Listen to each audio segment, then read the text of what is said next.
clases que corrí este semestre con mis alumnos de microeconomía 2, son del cuarto semestre de la licenciatura de economía, y pues el propósito del experimento es un poco entender cómo el monopolio induce una fricción en el precio que cobra el monopolista. Esa fricción se mide en general con el índice de Lerner, del cual voy a hablar con detalles un poco en unos minutos, y adicionalmente esa fricción también depende de la elasticidad precio de la demanda. Entonces, todos estos elementos están incluidos en el experimento que les voy a presentar.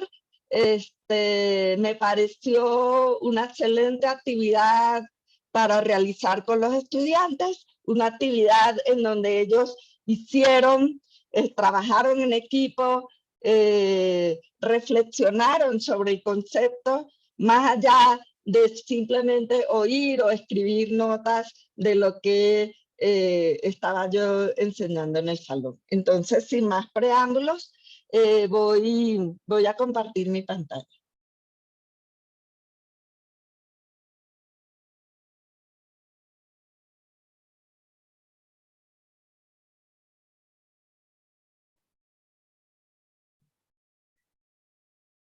¿La pueden ver? No. Perfecto. Entonces, no, todavía no pues, vemos, Sonia. Todavía no se ve, Sonia. ¿no? Creo que es que cerraste el video. Okay. Cuando... Ajá, ábrelo. Voy a hacerlo otra vez. Ajá. Estamos viendo... Ok, ahora sí.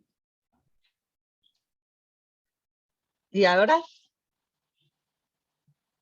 Ahora Ya, sí. ya. Perfecto, muchas gracias. Pues bueno, entonces voy a comenzar con la presentación que he preparado para el evento de hoy. Es un experimento de mercado enfocado en el tema de monopolios. La motivación, pues el poder de mercado implica que el monopolista, como les dije antes, tiene capacidad de cobrar un precio mayor que el costo marginal. Recordemos que la regla de oro de los modelos de competencia perfecta es que el precio de mercado es igual al costo marginal. Para poder medir cuánta fricción o cuánto poder de mercado tiene un monopolista, utilizamos en algunas ocasiones el índice de Lerner.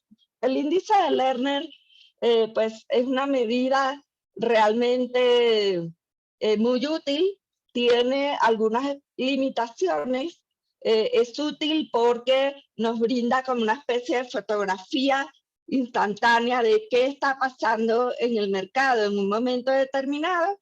Sus limitaciones tienen que ver con el hecho de que no mide temas dinámicos en cuanto a la posibilidad de entrada o salida del mercado. Uno de los supuestos importantes de monopolio es que hay barreras a la entrada.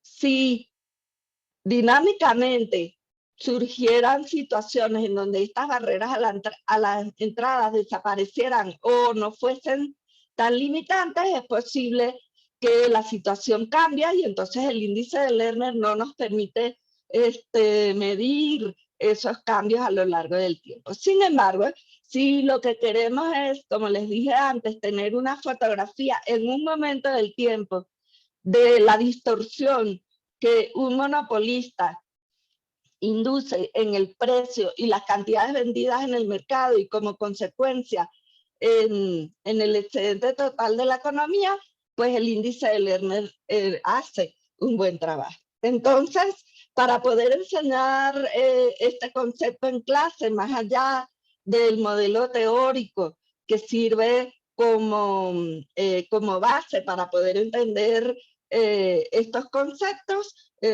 utilicé un artículo de Rojas del 2010 Acá viene la referencia completa, es un artículo que salió en el Journal of Industrial Organization Education, y en este experimento Rojas brinda un diseño para poder enseñar este concepto en el salón de clase. Entonces esta presentación reporta los resultados de correr este experimento con mis alumnos de Microeconomía 2 de cuarto semestre de la licenciatura de Economía del CIDE.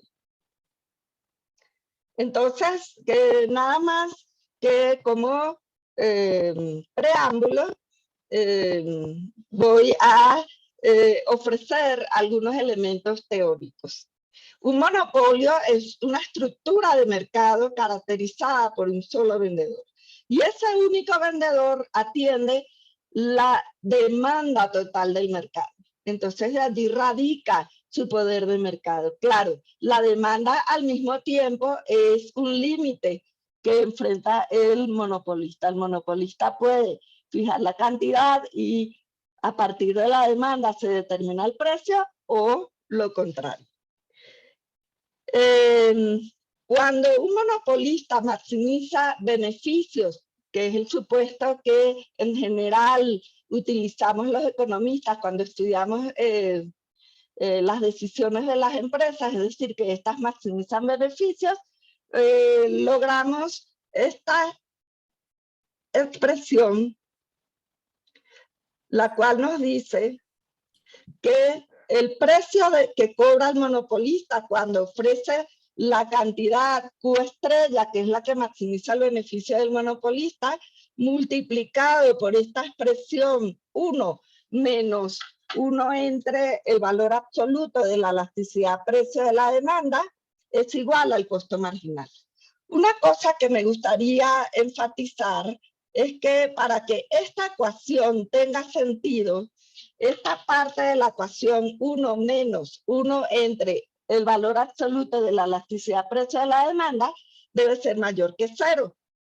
Y para que sea mayor que 0 se necesita cumplir que el valor absoluto de la elasticidad precio de la demanda es mayor que 1. De allí radica la conclusión que para que el monopolista maximice beneficios, debe operar en la zona elástica de la demanda de mercado. Entonces, esta es una de las limitaciones o límites que impone la demanda al monopolista en su decisión de maximización de beneficios. Entonces, a partir de la ecuación anterior, podemos obtener el índice de Lerner. Luego de algunos pasos algebraicos que no voy a detallar ahora, ¿qué tenemos acá? Pues acá lo que tenemos es una medida, ¿verdad?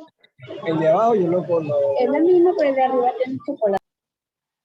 Una medida de la distancia entre el precio de monopolio y el precio de competencia perfecta. Fíjense que es el precio del monopolista menos el costo marginal. Recuerden, en competencia perfecta el costo marginal es el precio que cobra una empresa competitiva. Entonces esta distancia normalizada por el precio del monopolista debe ser igual a 1 entre la elasticidad precio de la demanda. ¿Qué implicación tiene el índice de Lerner? Que cuanto más inelástica sea la demanda de mercado, mayor es la distorsión del precio del monopolio con respecto al precio de competencia perfecta. Entonces, con esta intuición, vamos a pasar ahora al experimento que pues corrí en el salón con mis alumnos. Voy primero a mostrarles las instrucciones del experimento. Tengo 27 alumnos en mi grupo, entonces los dividí en 9 equipos de 3 personas. Cada uno de estos equipos es un monopolista en un mercado. Al mismo tiempo, consideré 3 tipos de mercados. Cuando hablo de tres tipos de mercados, son tres mercados caracterizados por una elasticidad precio de la demanda distinto. Todos los mercados con una elasticidad precio de la demanda mayor que 1, recordemos lo que dije hace unos minutos, pero aunque sean todos mayores que 1, uno era muy elástico, otro un nivel intermedio de elasticidad precio y uno más inelástico.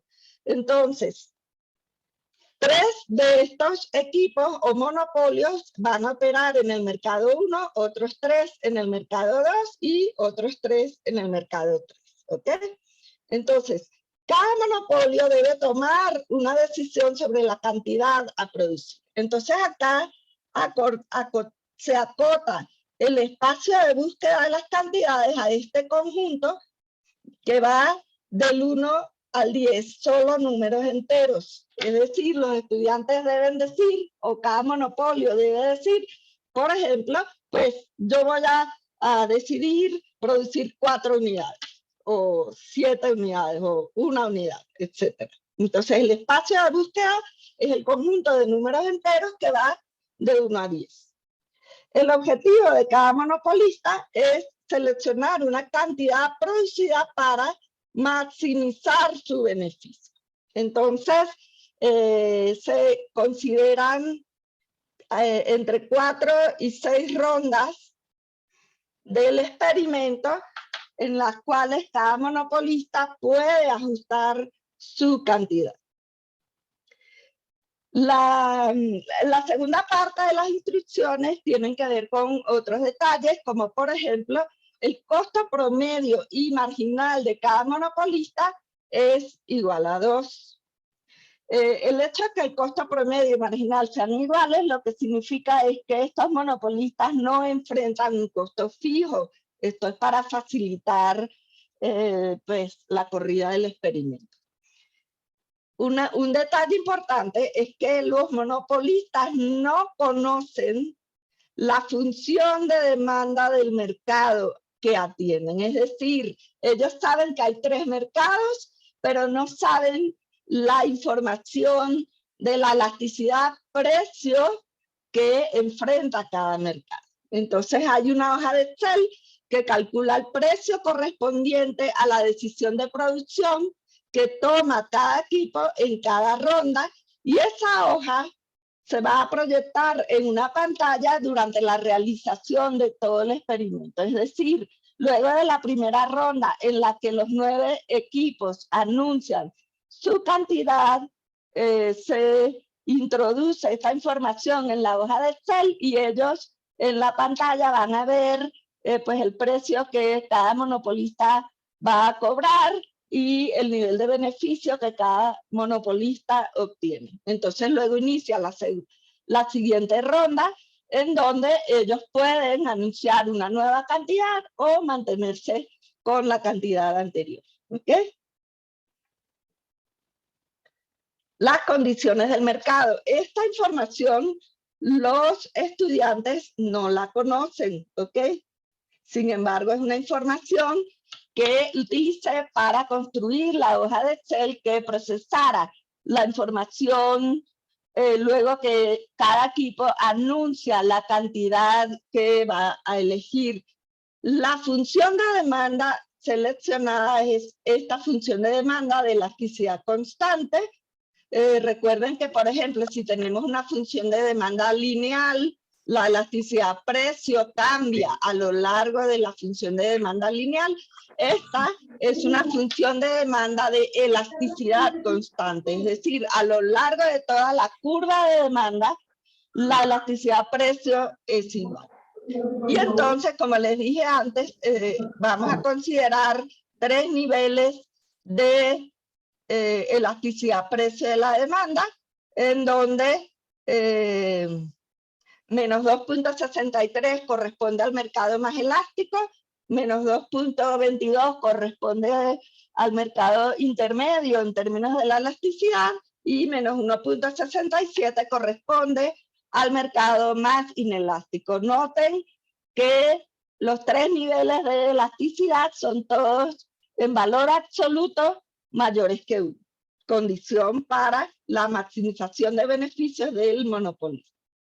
Entonces, básicamente, esta es, digamos, las curvas de demanda a las que corresponden a cada mercado. Esta es la del mercado con esta elasticidad de demanda, este es el mercado con la elasticidad de demanda intermedia y este es el mercado más inelástico. Entonces, fíjense que esta que tenemos acá es el costo marginal igual a 2.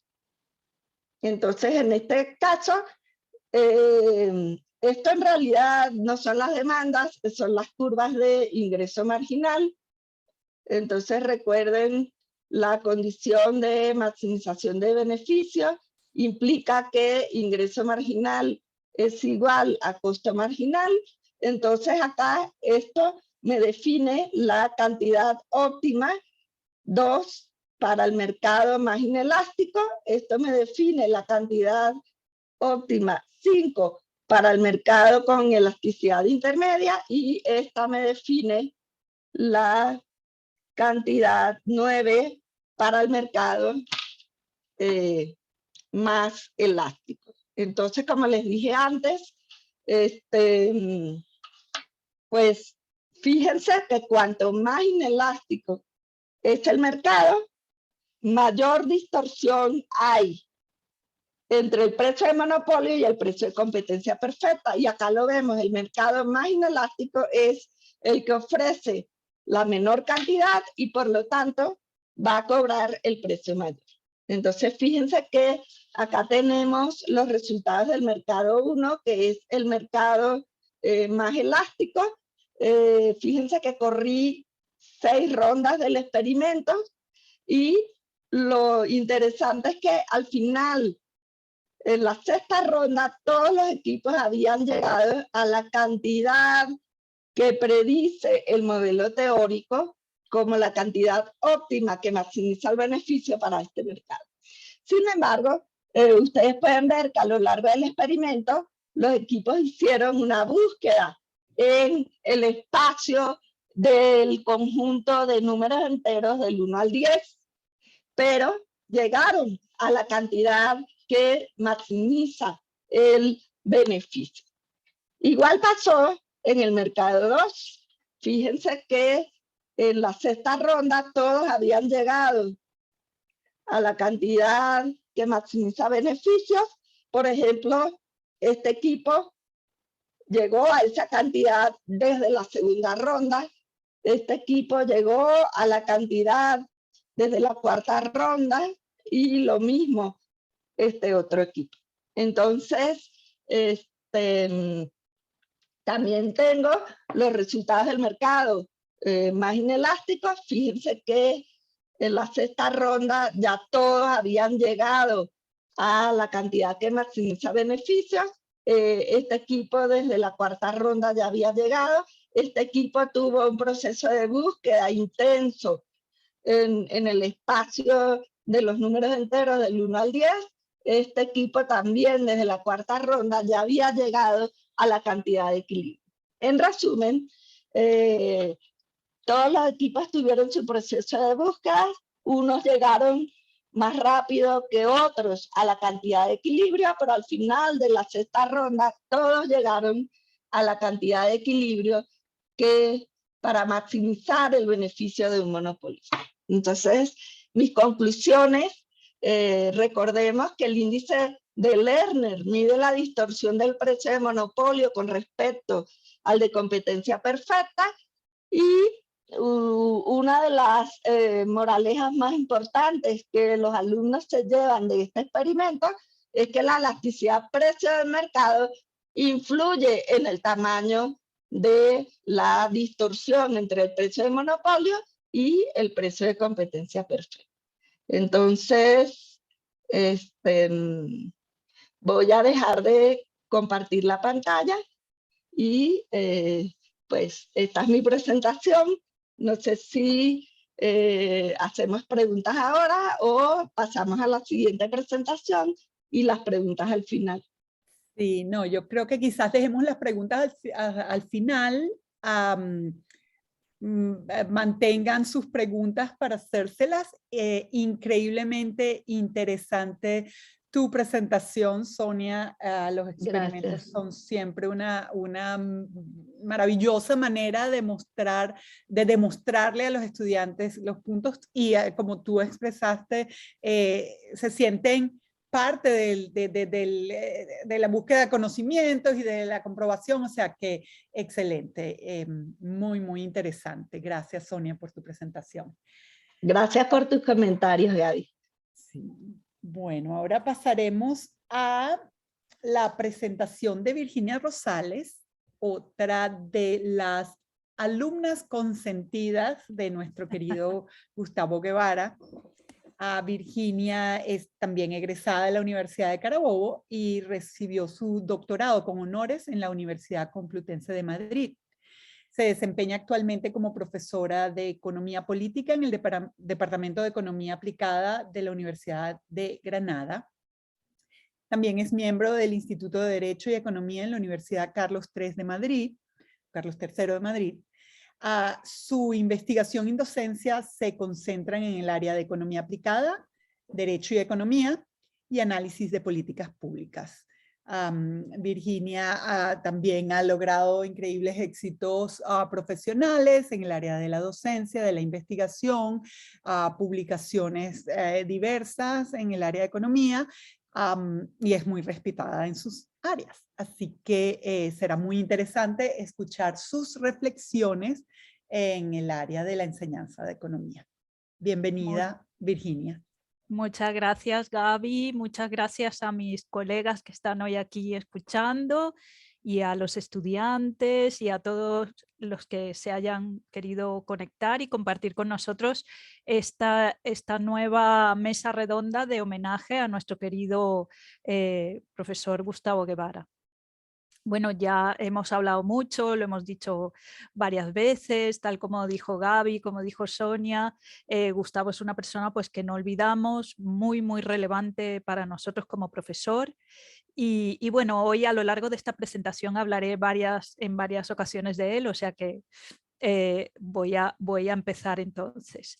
La mesa se titula Reflexiones sobre la enseñanza de la economía y esta pequeña presentación, breve presentación, porque tenemos 15 minutos, ¿no? Más o menos. Por favor, Gaby, me avisas, ¿vale? Que Sí. ya sabéis por experiencia que a mí se me va el santo al cielo, me emociono hablando y se me olvida el tiempo y después le toca a nuestro querido profe Wilfredo. Y dijimos Sí. 15 a 20 máximo. Sonia fue muy disciplinada, pero te aviso cualquier cosa. Avísame porque a mí es que no soy tan disciplinada como Sonia y aparte es que como me emociono y este es un tema que me encanta, se me va a olvidar seguro, se me va a ir avísame con 5 minutos antes, porfa. Gracias. Yo de todas formas voy a... Vale. Okay. Bueno, entonces, la ponencia o sí, ponencia si queréis, pero no es tan formal como para llamarse ponencia. Se titula ¿Dónde estamos y hacia dónde, entre paréntesis, queremos, debemos, podemos ir? ¿No? ¿Y por qué entre paréntesis? Porque bueno, debemos, queremos, podemos, tiene cada cosa un matiz diferente. Una cosa es a dónde queremos, otra a dónde debemos y otra finalmente a dónde podemos. Es decir, los medios y digamos con lo que tengamos hasta dónde podemos llegar, ¿no? Entonces quise poner esta foto que me encanta, creo que en alguna otra vídeo del homenaje a Gustavo ya la habíamos puesto. Esta foto estaba yo en una clase de Gustavo, yo creo que esta sería una clase o bien de microeconomía que daba él, economía industrial o equilibrio general, economía del bienestar, ya no me acuerdo qué era, ¿no? Ese es el equilibrio a largo plazo, creo, ¿no? En microeconomía. Bueno, total que ahí estaría discutiendo yo con él, como siempre discutía, y con ese grupo de compañeras, que es un grupo de 3 chicas muy brillantes, quien esté por esa época o a lo mejor también las conocen de profesoras. Y estábamos ahí discutiendo sobre el tema que había dado ese día, pero sobre todo una cosa que yo solía discutir mucho con Gustavo era el tema de la docencia en economía. Estaba muy preocupada, tal como lo están mis alumnos hoy en día, porque cuando hablo con mis estudiantes, en muchos de ellos me veo a mí misma. Y por un lado me alegro, pero por otro lado también digo, no puede ser que sigamos pensando lo mismo y que hay algunos fallos que yo veía en aquel momento no se hayan terminado de solucionar, y aquí, probablemente 25 años después de esa foto, estemos igual, ¿no? A lo mejor no 25 años, pero casi. Entonces, es una preocupación que tengo desde que era estudiante, y luego esta otra foto es como profesora, ¿no? Como profesora, a través de toda la experiencia docente que tengo, que ya son por lo menos 20 años de experiencia docente, y también he conversado mucho con mis colegas, con algunos colegas sobre este tema, porque es un tema que me preocupa mucho, ¿no? Entonces, a lo largo de la vida, en ocasiones me ha preocupado más, en ocasiones menos, pero creo que es una cosa, ya os voy a comentar a lo largo de la presentación, que es algo que deberíamos debatir, ¿no? Y todos los sectores implicados en la carrera de economía. Más adelante os lo vuelvo a comentar. Me gustaría empezar, bueno, son algunas reflexiones personales, ¿no? Aunque siempre he reflexionado sobre el tema de la docencia en economía y cómo mejorarla, durante la pandemia fue más intenso porque necesitábamos responder a ese momento en el que estábamos encerrados, que había que buscar otras formas alternativas de dar clase. De hecho, recuerdo que en aquella época estuve muy en contacto con Rosa, con Abel, con el propio Gustavo. Con el propio Gustavo hablamos muchísimo sobre el tema del uso de las nuevas tecnologías. En aquella época, cuando empezó la pandemia, no estábamos tan habituados a usar Zoom como ahora, ni ninguna de esas otras plataformas. Esto es una de las cosas buenas que nos ha dejado la pandemia, ¿no? Podernos comunicar de esta manera, estando cada uno en un sitio del mundo, y organizar conferencias. Recordar que esto antes de la pandemia prácticamente era una cosa que no hacíamos, ¿no? Entonces, en mitad de aquella época estaba yo como reflexionando mucho más de lo habitual sobre el tema de la docencia en economía, qué cambios debíamos aplicar, ¿no? Y leí entonces en aquella época el libro de El economista naturalista de Robert Frank, que me gustó mucho, y que aquí va a ser como, digamos, la columna vertebral de la presentación que os vengo a hacer hoy. Y también más adelante leí otro de un economista heterodoxo que se llama Hayon Chan, que no sé si os suena, que tiene un libro que se llama Economía para el 99% de la población. Y entonces os voy a decir dos citas que me gustan mucho. Y una anécdota con Gustavo con respecto a la cita de Hayon Chan. La de Robert Frank dice: aprender economía es como aprender un idioma. Es importante hablar despacio y ver una idea en múltiples contextos, ¿no? Y ahora, en cuanto entremos en la presentación, os comento y os hablo más de esta cita y de la visión de Robert Frank, de la cual yo estoy muy, digamos, a mí Robert Frank es uno de los economistas que más me ha influido desde estudiante, cuando leí su capítulo de su libro de microeconomía, Pensar como un economista, y pues me siento muy identificada con las cosas que cuenta y cómo las cuenta, ¿no? Entonces, este libro, la verdad es que me hizo pensar mucho. Y luego esta cita de Hayon Chan que dice: el 95% de la economía es sentido común, pero que se hace que parezca difícil mediante jergas y muchas matemáticas. Y esta cita me sirvió mucho para una reflexión, porque en un momento estuve planteándome lo de la economía, hacer divulgación de la economía en las redes, que es, digamos, un proyecto ya personal que empezó ya como durante la pandemia y se ha ido afianzando. Y bueno, a partir de esa lectura del economista naturalista de Robert Frank y de Hayon Chan, aunque son economistas, Hayon Chan critica en su libro a Robert Frank, el enfoque de Robert Frank. pero coinciden en el tema de que la economía, digamos, muchas veces parece hacia el público general y hacia los propios estudiantes de economía una ciencia muy abstrusa, una ciencia que cuesta mucho entrarle, porque quizás, digamos, invertimos demasiado tiempo en que los estudiantes aprendan y lidien con esa parte matemática de la economía, ¿no? Entonces, vamos allí despacito. Y la anécdota que os quería contar es que yo hice uno de los primeros, cuando empecé con el proyecto de los Second Shots, que es un proyecto de innovación docente que surgió durante el confinamiento como respuesta a la necesidad de, digamos, que los estudiantes siguieran enganchados a la economía, a las clases, pero, digamos, yo pensaba, me ponía en la piel de mis estudiantes, decía, si yo hago aquí un vídeo de 2 horas explicando las clases, estas pobres criaturas que están en su casa, cada uno encerrado, porque en aquella época estábamos encerrados como si fuera una cárcel, yo no les veía 2 horas viendo un vídeo de YouTube, yo explicando allí todas las cosas, ¿no? Tal como las explicábamos en clase. Entonces se me ocurrió hacer lo de los vídeos cortos, muy cortitos de economía con diferentes temas y ahí surgió lo de los Second Shots. Entonces en el primero yo hago esta cita de Hayon Chan y también la de Robert Frank y Gustavo Guevara vio el vídeo.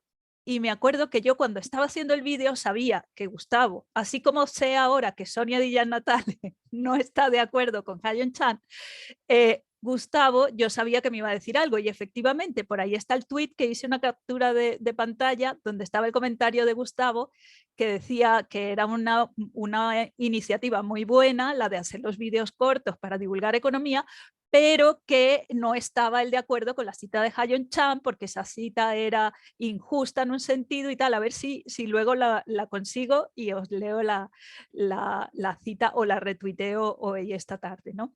Entonces era muy gracioso porque yo ya sabía que Gustavo, un defensor de la economía formal, el modelo ortodoxo de la economía, la teoría económica y microeconómica convencional, yo sabía que esto a Gustavo no le iba a parecer y siempre durante toda la vida, porque desde que fui estudiante y luego nos mantuvimos en contacto muchísimo tiempo, estuvimos discutiendo sobre esto, ¿no? Yo era más partidaria de otra forma de enseñar economía, ¿no? Más al estilo de lo que ahora os voy a contar de Robert Frank, mientras que él era más partidario de una enseñanza de la economía formal como se ha hecho hasta ahora.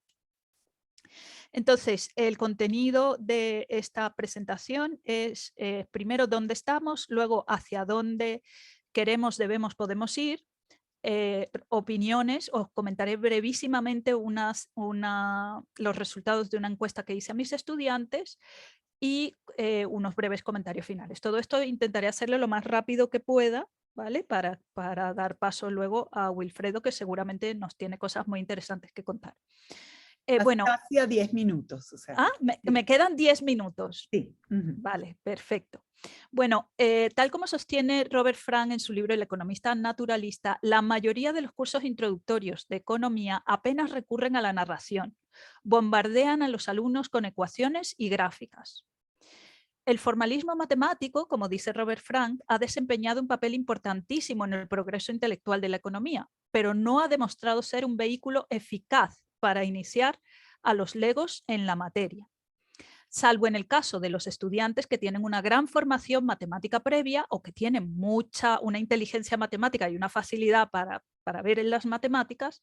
La mayoría de los estudiantes que intentan aprender economía a base de ecuaciones y gráficas nunca llegan a imbuirse de la peculiar mentalidad conocida como pensar como un economista, ¿no? Y aquí me detengo porque efectivamente después de yo tener casi 20 años dando clase de economía, ves que eso es lo que pasa, tal cual. O sea, los estudiantes estudian los modelos de la micro, de la macro, para, digamos, para el examen, sin llegar a comprenderlos realmente. Con suerte, algunos poquitos lo comprenden, otros simplemente se lo aprenden de memoria o aprenden a resolver los ejercicios para el examen. Ahí esta es una foto de mis estudiantes en un examen. Y después de que acaba el examen, se les olvida totalmente, ¿no? Entonces, dice Robert Frank, dedican tanto esfuerzo a intentar comprender los detalles matemáticos que se les escapan las intuiciones que subyacen a las ideas económicas, ¿no? La mayoría de los estudiantes tienen dificultad para procesar ecuaciones y gráficas. Sin embargo, dado que la facultad de narrar es inherente a la evolución de la especie humana, prácticamente todos pueden asimilar esa misma información en forma narrativa, ¿no? Entonces, antes de pasar a la siguiente parte, os comento un poco el libro del economista naturalista. Si lo podéis conseguir, os lo recomiendo ampliamente. Es un libro maravilloso. Él empieza muy gracioso porque dice que él estudió castellano, estudió español durante 6 años de su vida y dice español y alemán. Entonces dice, los profesores, digamos, se esforzaban mucho por enseñarnos, digamos, las normas gramaticales, los misterios, muy gracioso como lo escribe, yo no lo puedo ni reproducir, los misterios de la gramática, de los verbos, de tal, ¿no? Y digamos, enseñando incluso cómo pues, gastaban mucho tiempo practicando como decía, el pluscuamperfecto, la forma del verbo pluscuamperfecto de subjuntivo, que además explica que es una forma que no se utiliza, ¿no? Un tiempo verbal que no se suele utilizar en la vida real. Y entonces, ese ejemplo toma también el ejemplo que dice, y luego más adelante tuvo que aprender nepalí porque iba a Nepal y entonces tuvo que hacer un curso rápido de nepalí y su profesor de nepalí simplemente le enseñó frases de la vida cotidiana, ¿no? Y aprendió en ese cortito tiempo, aprendió más nepalí que español en 6 años de carrera. Y eso le hizo a Robert Frank reflexionar sobre la enseñanza de la economía, ¿no? Y ahí volvemos a la cita esta inicial, donde él dice, aprender economía es como aprender a hablar un lenguaje, es importante hablar despacio y ver una idea en múltiples contextos, ¿no? Entonces, en el libro y sobre todo ahí en la introducción, Robert Frank lo que dice es que, digamos, cuando todo el tiempo que gastamos, ¿no? y lo que nos frustra a los estudiantes, todo ese esfuerzo que se dedica a aprender esos modelos matemáticos y a comprender esos detalles, nos hacen perder o les hacen perder a los estudiantes la posibilidad de ver esas intuiciones que hay en la economía. Y es lo que también decía Ha-Joon Chang. La economía en realidad es una ciencia de muchísimo sentido común, pero se explica de tal manera que la gente se pierde en un montón de ecuaciones y gráficas y no llega a comprender el verdadero sentido de la economía, ni como dice Robert Frank, a pensar como un economista, que es una forma de pensar muy característica, que esto lo hemos hablado otras veces también en el grupo de WhatsApp nosotros con Domingo y en el grupo que tenemos de homenaje a Gustavo, ¿no?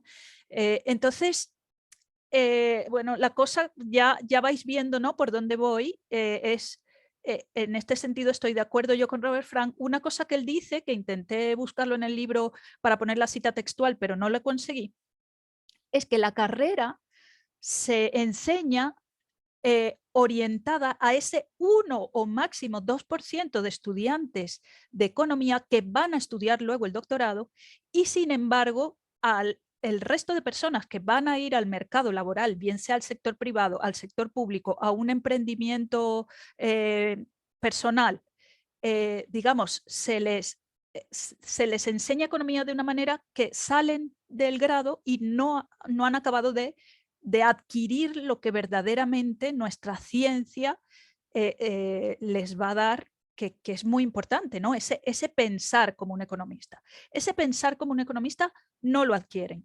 lamentablemente, ¿no? Porque están muy distraídos en entender todas esas fórmulas y peor aún, por ejemplo, yo os comento, cuando yo llego a mi clase de historia del pensamiento económico, la pizarra está llena de ecuaciones, ¿no? El modelo Solow-Swan y todas estas cosas de macroeconomía súper ferolíticas, como dicen aquí.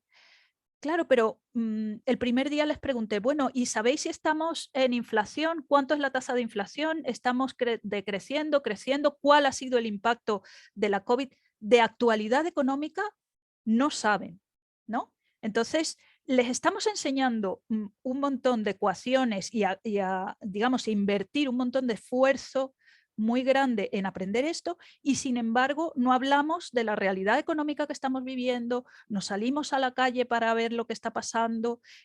Hay una desconexión muy grande de la universidad con respecto a la realidad. Y en ese sentido, aunque yo bromeaba con Gustavo, Gustavo sabía que yo estaba más cerca de MJ Cartea, porque MJ Cartea era un profesor más empirista de la calle, de estudiar la realidad, ¿no? No significa, ahora cuando vayamos a dónde debemos ir, os comentaré, no significa que tendríamos que dejar de estudiar eso, no, pero tendríamos que pensar la forma en la que se enseña la economía y sobre todo dar opciones al estudiantado. Es mi forma. Ya os comenté que es una opinión muy personal y que precisamente me gusta estar en esta mesa para discutirlo y debatirlo y conversarlo con otros colegas para que cada uno dé su forma de lo que piensa, ¿no? Entonces, ¿hacia dónde podemos ir? Yo creo que lo primero es digamos, un debate, la enseñanza de la economía requiere de un debate y una reflexión profunda entre todas las partes implicadas, profesorado, estudiantado, empresas, sector público, pero una conversación, un debate, una reflexión seria, honesta, que se vea cada sector lo que piensa cada sector, lo que necesita cada sector, porque eso es muy importante. Luego, esa discusión que gira en torno, estas son algunas de las cosas que se me ocurrieron, a lo mejor a vosotros se os ocurren más. Las asignaturas obligatorias y optativas, la forma de dar clase. Yo creo que no podemos seguir en el formato de clase magistral de 2 horas, los alumnos allí sentados que no participan de la clase, ¿no? Y en ese sentido lo que comentaba Sonia de los experimentos en clase, eso da muchísimo juego. Nosotros hemos hecho también, una vez una profesora, colega mía, llevó un proyecto de innovación docente que era enseñar la introducción a la economía a base de experimentos, y la verdad es que fue muy exitoso ese proyecto.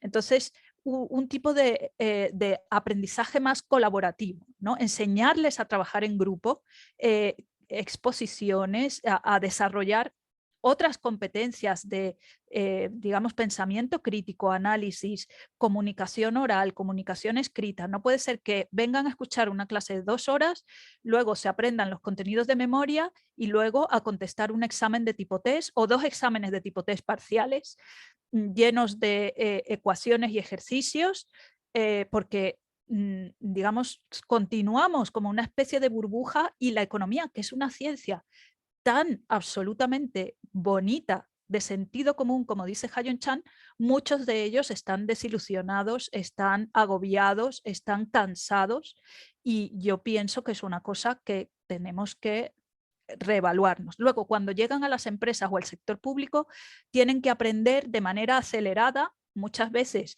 que cuesta estrés, angustia, porque se espera que tengas unos conocimientos que no llevas, porque no los llevas desde la universidad, y entonces no estamos atendiendo a lo que el mercado laboral requiere, ¿no? Sí. El uso de nuevas tecnologías. Ya a los 20 minutos, pero está muy interesante. Vale, perfecto. Ya voy rapidito, me voy a dispersar menos. El uso de nuevas tecnologías, los métodos de evaluación. En el confinamiento yo tuve oportunidad de, digamos, un poco, siempre estoy con una camisa de fuerza, un poco, ¿no? Porque la rigidez institucional, las normas de evaluación, tienes que respetar. Yo no soy totalmente libre para hacer todo lo que quiero, entonces siempre, como digo yo, estoy con una especie de camisa de fuerza y no quiero hacer todo lo que quiero, pero la pandemia justamente me permitió hacer muchas de las cosas que sí quería. Entonces hicimos trabajos en grupo, retos, prácticas, debates, casos, foros, en fin, hicimos un montón de cosas, y la verdad es que en medio de aquella tragedia que fue la pandemia, yo creo que ha sido uno de los cursos que más he disfrutado con mis estudiantes, y a pesar de no haber la cercanía de la clase física, sino que estábamos online, hasta ese momento no había estado tan cerca de mis estudiantes como estuve en este momento, no había habido tanta conexión.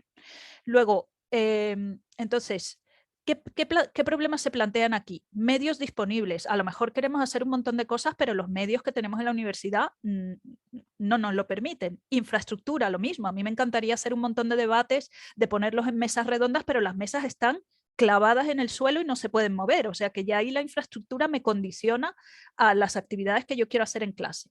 Formación del profesorado. No todo el profesorado tiene una formación para asumir este tipo de retos. Reticencia a los cambios. También hay parte del profesorado que, digamos, se resiste a los cambios, o la propia rigidez institucional, las normas que hay de evaluación, lo que viene desde el Ministerio de Educación, los contenidos que tenemos que dar de forma obligatoria, con lo cual por eso decía que es una cosa que tienen que ser todos los sectores implicados en un debate donde podamos llegar a por lo menos a un mínimo común, ¿no?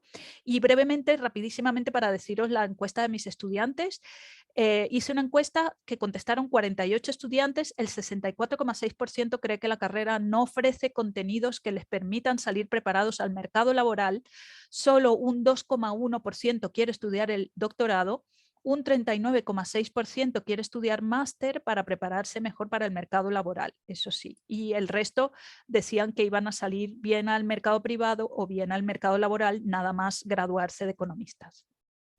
Luego, en una pregunta abierta sobre qué asignaturas o contenidos echan en falta, las respuestas más repetidas fueron finanzas, programas informáticos, actualidad económica e idiomas.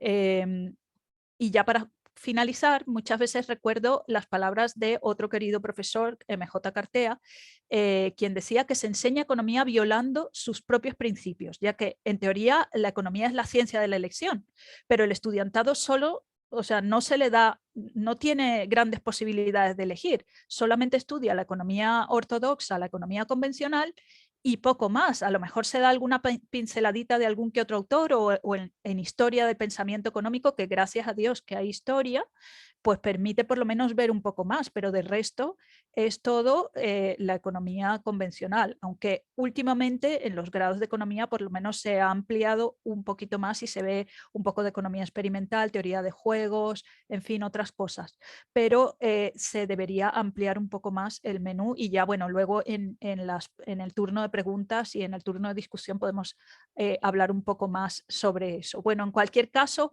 hay una cosa que aunque Gustavo y yo siempre discutíamos sobre el tema de matemáticas sí, matemáticas no, formalización sí, formalización no, Gustavo siempre fue el tipo de profesor que digamos, fomentaba ese espíritu crítico, disfrutaba con sus alumnos una vocación docente enorme y, como he dicho en otras oportunidades, ya me gustaría a mí ser por lo menos la cuarta parte de buena profesora de lo que fue Gustavo, que es para mí un gran ejemplo.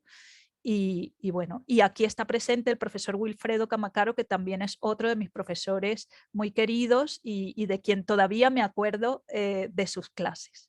Así que les dejo con el que viene ahora después. Muchísimas gracias, Virginia, interesantísima reflexión y estoy de acuerdo contigo en muchísimos de los puntos, aun cuando yo soy más hacia las matemáticas, pero es cuestión de permitir la escogencia. Por cierto, en la universidad donde yo doy clases, que yo estoy ahora en el área de business, tienen dos tracks, el track de matemática y el track que es más aplicado.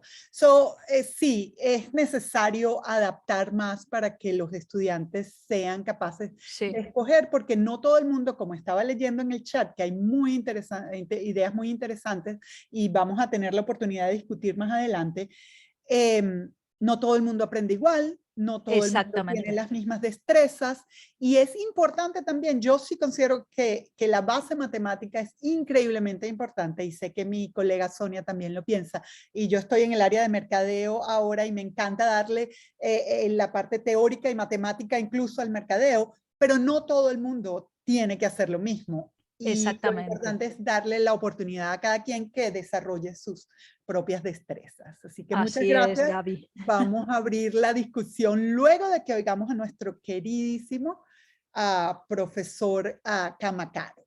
Wilfredo Camacaro está aquí con nosotros. Es egresado también de la Universidad de Carabobo, con más de 40 años de docencia, lo que no quiero decir hace cuántos años me dio clases a mí, por supuesto, hace muy poco. También gran experiencia en investigación, extensión e investigación en fases. Es doctor en ciencias administrativas, tiene curso doctoral en estudios del desarrollo y postdoctorado en ciencias económicas y sociales. Su docencia se ha concentrado en el área de historia del pensamiento económico. Lo recordamos todos también como uno de nuestros profesores favoritos y probablemente uno de sus principales, que diría, es haber sido compañero de cubículo de Gustavo Guevara por muchos años, al cual denominaban ellos el Centro Geriátrico de la Escuela de Economía. Esto me causó muchas gracias, pero me encanta recibirlo aquí, profesor Camacaro, y le dejo el habla. Bueno, muy buenos días a todos. El encanto, el agrado, la satisfacción es para mí. Aprovecho incluso para felicitar a los creadores de esta interesante jornada, a Abel Lucena, por supuesto a Nateuska Radi, Sonia Briceño. Bueno, son tantos que a lo mejor se me escapan algunos, pero a todos ellos muy, muy agradecido de haberse asistido este proceso, ¿no? Y por supuesto hoy la conducción de Gabriela, muy agradable, muy amena. Asimismo también la participación de Sonia y Virginia, que nos ilustraron tan adecuadamente en consonancia con todas las mesas que se han realizado hasta ahora, que he seguido con mucho detenimiento, no solamente por lo valioso de lo que han hecho, sino por estar como representando a Gustavo en su ausencia, diríamos en su inasistencia, porque siempre está presente entre nosotros. Y yo lo que hago es tratar de que se sienta su presencia a través de la amistad que nos unió durante larga data. Incluso yo diría que las mesas han logrado tanto que lo que yo voy a hacer es un sobremesa. Así como después que desayunamos, almorzamos, entonces yo lo que voy es más o menos hacer un coloquio aquí, que estuve a punto de no utilizar las láminas para hacerlo, si se quiere, en mayor sentido de esta orientación que les estaba diciendo. Sin duda, incluso hasta me sentí motivado a hacerlo más bien con muchas anécdotas, pero además me obliga a compartir pantalla para buscar unas láminas que tenemos aquí disponibles y que eso nos va a permitir trabajarlo en un tiempo más preciso. Estoy tratando de compartir las láminas. Sí, estamos viendo tu... Ok, ahí está, solo que tienes que hacerlo ahora más grande, entonces toda la pantalla. Modo presentación. Sí. Y lo voy a poner en modo presentación. Y al inicio, porque la tienes como la mitad. Ok, ahora sí está bien. Déjame regresarle entonces. Bueno, mientras tanto les voy comentando que oyendo a Sonia y también, pues, por supuesto, a Virginia, recordé una jornada que realizó la profesora Dili Hernández de Vázquez, que a lo mejor ni siquiera ustedes la conocieron, cuando fue directora de la Escuela de Economía, y ella convocó a una reunión a todos los empresarios, tanto del sector privado como del sector público, a nivel nacional. Incluso fue una jornada de una gran participación allá en la escuela, y la jornada se tituló ¿Cuál es el economista que ustedes quieren? Bueno, les puedo decir que a grosso modo el resultado es que todos los empresarios aceptaban la enseñanza de la economía que se hacía en Venezuela, y por supuesto tenían en la mano la de la Escuela de Economía de la Universidad de Carabobo, y decían que ellos estaban muy satisfechos con el economista que se formaba. Que lo único que ellos sugerirían era que se trabajara más sobre las bases tecnológicas. Le estoy hablando de hace una larga data, para no ponerle fecha exacta, y el idioma y la comunicación, decían ellos, que era fundamental en lo que requerían como demanda para el economista. Eso me permitió, pues, ver una apreciación muy rápida que les voy a dar sobre lo que estamos planteando. siguiendo pues la secuencia y el sentido que tiene esta mesa. La vamos a reflejar como ortodoxia, pero no es la ortodoxia económica, esa que siempre nos tratan de imponer de ortodoxia, e incluso más cuando la ven que son dogmáticas, entonces se la achacan fundamentalmente al pensamiento neoclásico, ¿no? Ahí estamos hablando de ortodoxia a todo lo que es el conocimiento económico hasta nuestros días, pues, hasta nuestra fecha, cómo se ha desarrollado todo el conocimiento económico. Y una transición de esa procura de investigación ortodoxa hacia lo que pueda venir, hacia todo lo que pueda suceder y que todo puede ser posible porque se hace ilimitado. Y después hablar un poco de heterodoxia, y la llamamos disruptiva porque precisamente surge una forma violenta, una forma agresiva que de alguna manera ya la han reflejado tanto Virginia, fundamentalmente, y también Sonia en su explicación experimental del conocimiento económico. Bueno, en lo ortodoxo yo considero que hay fundamentos del pensamiento antiguo que se hacen ¿Qué pasó aquí? ¿Aló? ¿Me están oyendo? Sí, te Sí. estamos oyendo perfectamente. No, yo cierra simplemente eso porque no la necesitas, ¿no? Sí, le di, pero no sé, se me extraviaron las láminas ahora. Sí, porque creo que estabas presentando con Adobe, o sea, con, ¿cómo se llama? Con PDF en vez de PowerPoint. Ah, no me di cuenta ese detalle. Pero si quieres yo la abro. Bueno, ¿Gusta? bueno, si quieres ábrela y entonces la voy conversando rápidamente. Sí. Bueno, en la ortodoxia planteábamos que una de las cosas importantes es revisar, mientras tú la abres, yo Claro. voy conversando. ¿No se ve? No la veo. ¿No se ve todavía? No, todavía. Profe, porque tiene usted que dejar de presentar de su compartir. pantalla. Exacto, Ah, tienes razón. para que pueda compartir. Es correcto. Ahora sí. Ahora Ok, sí, ¿ya la ven? Bueno, si quieres pasa esa Sí, esa perfecto. lámina. Ya está bien. No, pero no, Bueno. ahora no me hace caso, no quiere pasar.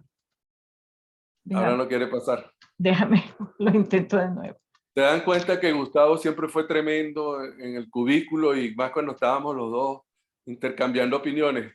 Para mí estas son tremenduras de Gustavo y así las sumo, ¿no?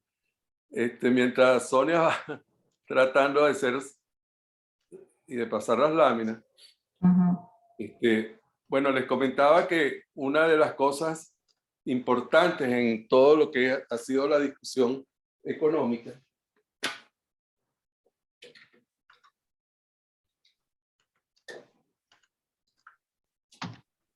estoy viendo ahí cómo resuelvo aquí. Ya. ¿Ya la tienes? Ok. Entonces, les comentaba que en el pensamiento antiguo, esa discusión entre el idealismo y la razón y los sentimientos, eso tiene que perdurar en la discusión económica porque es la manera como la filosofía ha entendido los fenómenos sociales y los fenómenos de la propia naturaleza. Entonces, eso no puede desaparecer de la formación del economista. Asimismo, esas visiones del Estado protagónico y su competencia o digamos su enfrentamiento al mercado predominante, es también necesario hacerle la revisión permanente en los estudios de economía, porque la sociedad misma está como ansiosa de que todos sus actores sean incluidos en lo que es el comportamiento de la propia sociedad. De manera que esa autoinclusión social hay que considerarla tomando en cuenta el origen, y me la pasaste antes de tiempo, Sonia, y el del origen y la discusión económica. Asimismo, ustedes lo planteaban en estos momentos, y la cientificidad en el análisis económico, lo positivista, lo normativista, la exploración deductiva e inductiva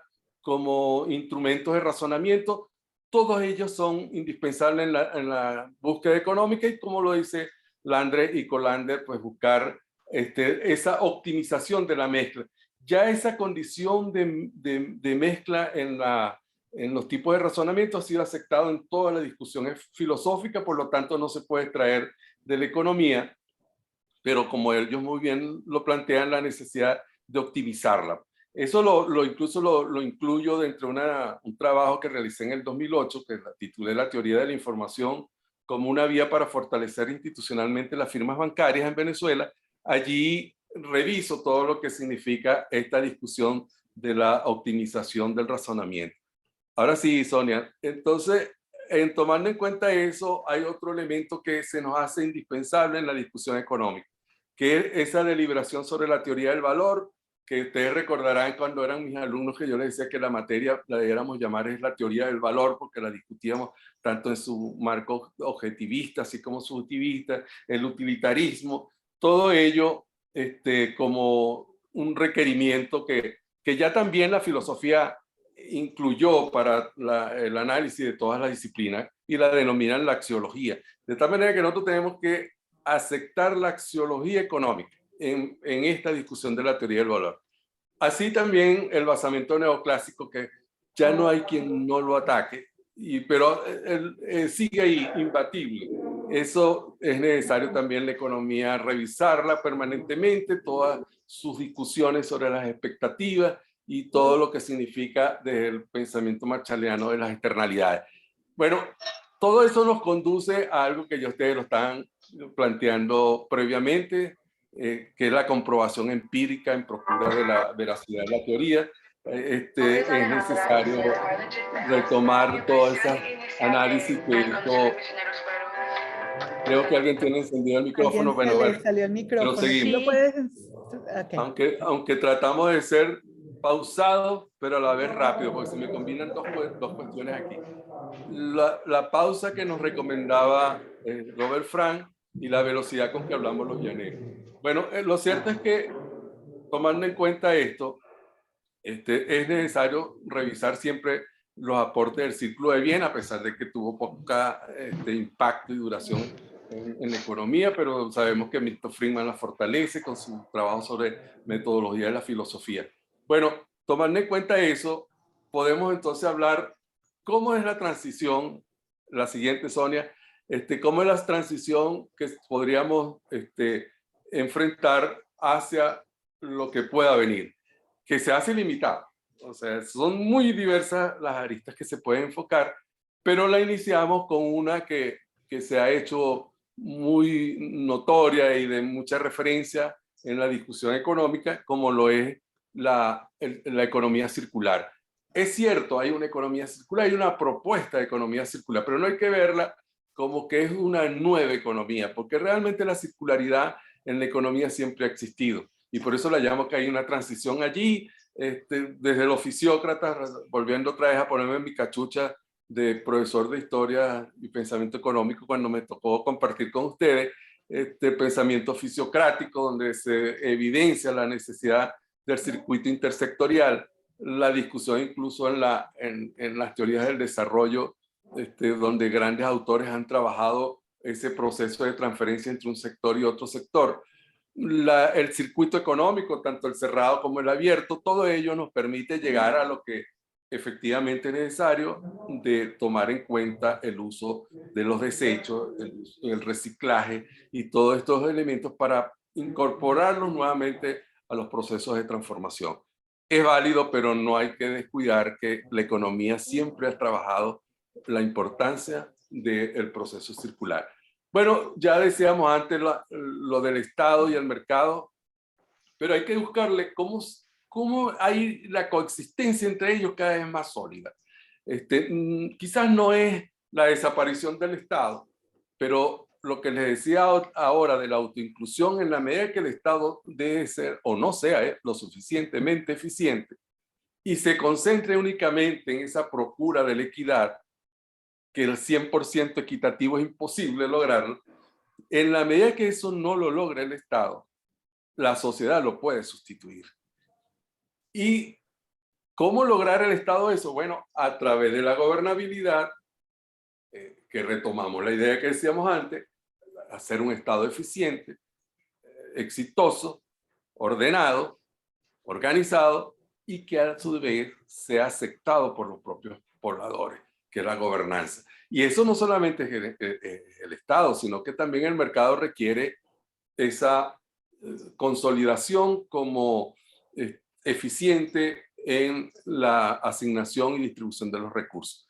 Bueno, de ahí pasamos a otro proceso que también nos lleva a retomar la economía desde el pensamiento clásico, que en este caso estamos hablando de un enfoque hacia la economía internacional, en las ventajas absolutas planteadas por el pensamiento clásico smithiano, la incorporación de las ventajas competitivas o comparativas, como las definió David Ricardo, hacia las ventajas cooperativas, que es una demanda que está haciendo la economía hoy por los efectos mismos de la llamada globalización, donde el ciclo de producción ya se ha cortado y se han creado más que búsqueda de esos productos finales, eslabones de la producción hasta llegar a ellos, y eso ha permitido la formación de las cadenas de valor, y allí es muy importante lo que hemos llamado las ventajas cooperativas, donde son alianzas,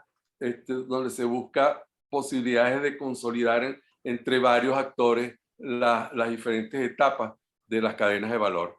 Y así llegar a lo que hoy se discute sobre las ventajas evolutivas, donde las relaciones internacionales ya no son esa procura de fortaleza, de fuerza internacional, que bueno, que los políticos y la geopolítica siguen insistiendo en ello, pero sabemos que ya las negociaciones internacionales, la fortaleza está en el pensamiento, en lo mental, a través de la consistencia y conciencia de los hechos, para poder consolidar las percepciones y de ahí la sensación hasta llegar a las reacciones, y esas reacciones es precisamente lograr acuerdos y llegar a negociaciones exitosas, tanto en el mercado como en cualquier tipo de negociación en que se presente.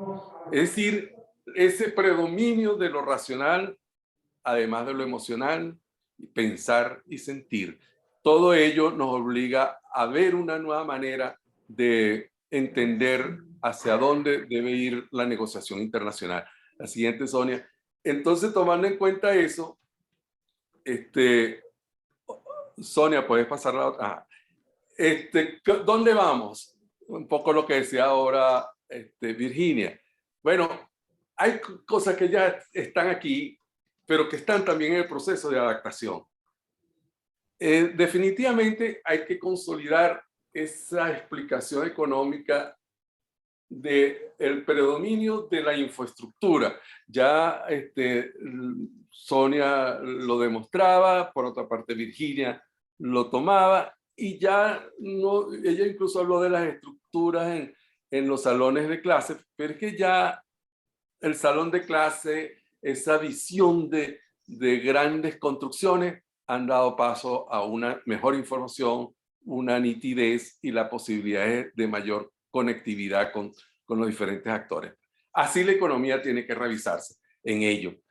La adecuación financiera hacia la fintech también de alguna manera lo han reflejado, pero es importante que definamos realmente los criptoactivos, porque se ha generalizado sobre hablar de criptomonedas, pero a mi juicio, y en esto tomo desde el momento del pensamiento aristotélico, cuando él previó las primeras monedas, donde las define como una aceptación social o un acuerdo de la sociedad, vemos que cuando se está hablando de moneda, el valor de la moneda lo tiene la moneda, bien sea intrínseco o sea fiduciario, pero es la propia moneda la que tiene su valor.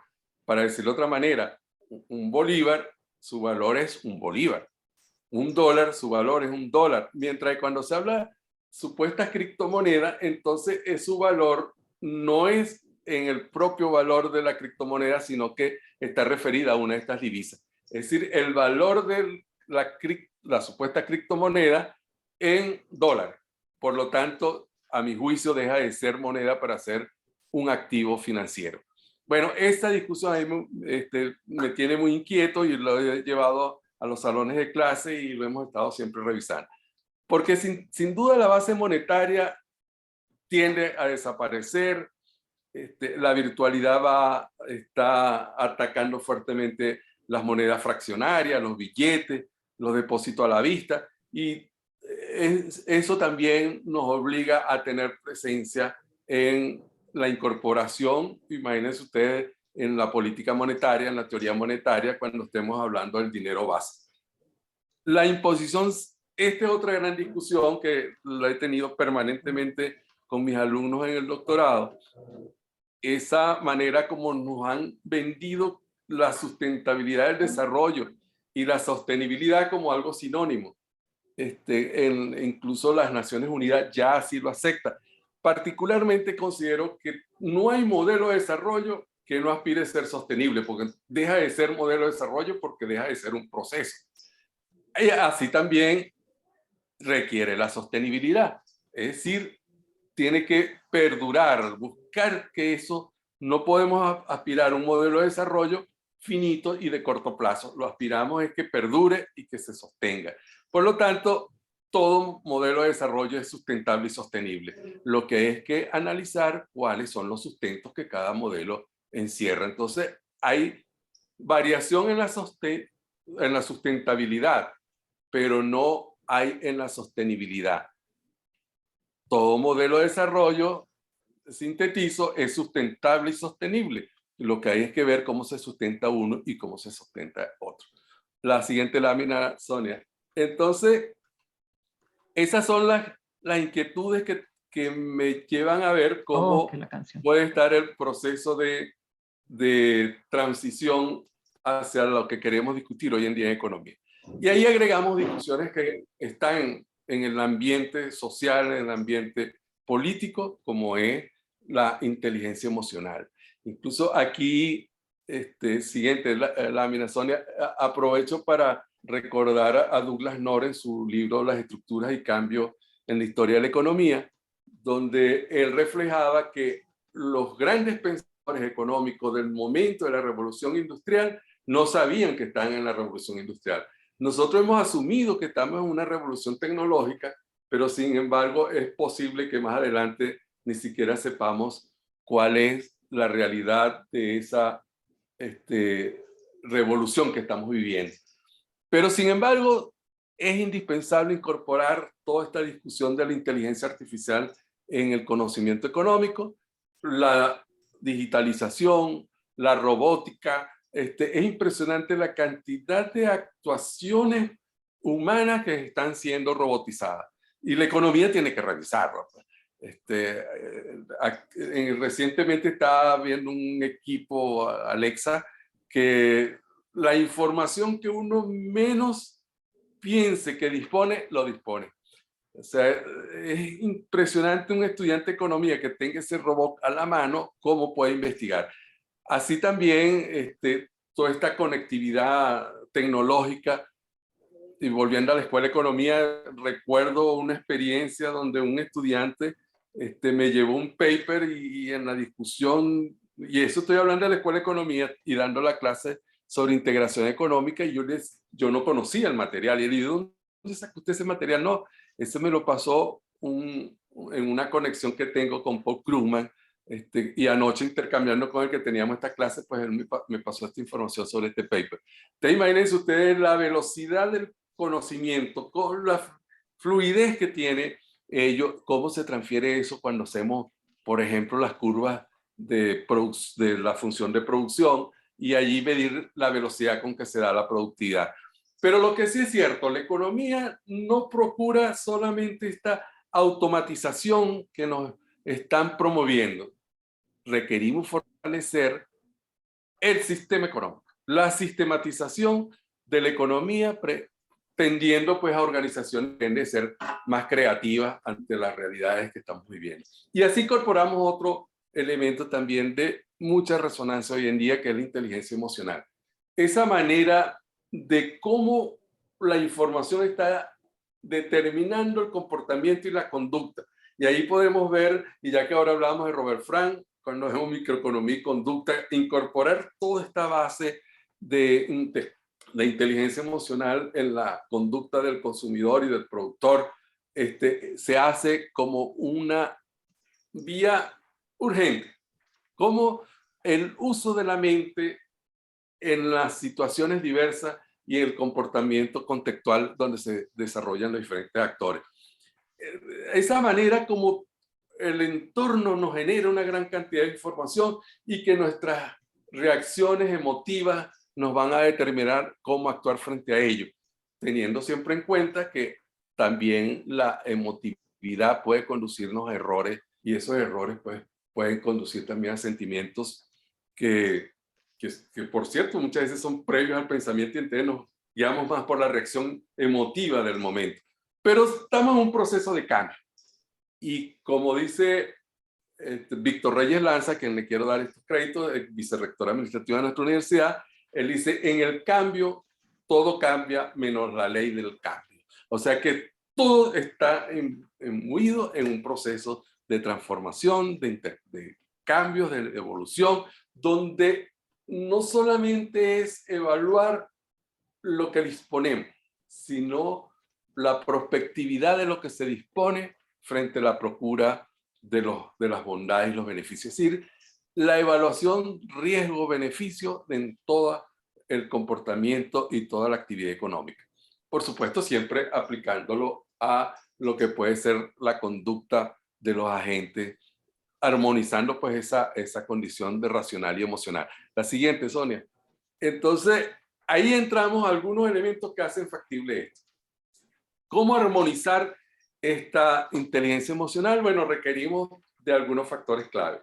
La ecuanimidad, donde la percepción y captación de cualidades afectivas del entorno, de los diferentes actores, de las contrapartes, para llevarlo a una meditación, a una contemplación, para poder fortalecer las acciones que tomamos. Y discúlpenme que aquí